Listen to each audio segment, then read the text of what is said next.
அண்மை செய்தியை பார்த்துக் கொண்டிருக்கிறோம். கர்நாடக மாநிலம் ராய்ச்சூரில் பட்டப்பகலில் ஒருவர் கத்தியால் குத்தி கொலை செய்யப்பட்ட சிசிடிவி காட்சி வெளியாகி இருக்கிறது. இது தொடர்பான கூடுதல் விவரங்களோடு இணைகிறார் எமது செய்தியாளர் வாசு. வணக்கம் வாசு, உங்களிடம் இருக்கும் தகவல்கள் சொல்லுங்கள். வணக்கம். கர்நாடகா மாநிலம் ராய்ச்சூரில் பட்டப்பகலில் ஒருவர் கொலை செய்யப்பட்டுள்ளார். இந்த சம்பவமானது சிசிடிவியின் காட்சியானது தற்போது வெளியாகி உள்ளது.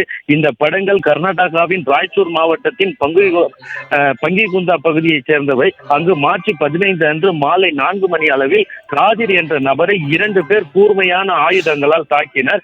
காதிர் தனது இருசக்கர வாகனத்தில் சென்று கொண்டிருந்த போது மற்றொரு இருசக்கர வாகனத்தில் வந்த 2 பேர் திடீரென அவரை தாக்கி அங்கிருந்து தப்பி சென்றதை சிசிடிவியில் காணலாம்.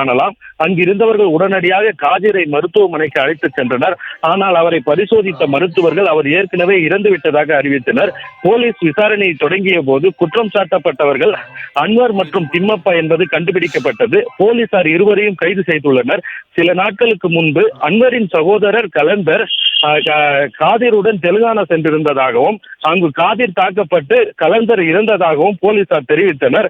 காதர் தான் கலந்தரின் மரணத்திற்கு காரணம் என்று அவர்கள் அன்வரை கோபமடைந்து எனவே பழிவாங்கும் நோக்கில் அவர்கள் காதிரை கொலை செய்துள்ளதாக முதல்கட்ட விசாரணையில் தெரிய வந்துள்ளது. நன்றி வாசு, உங்க தகவல்களுக்கு.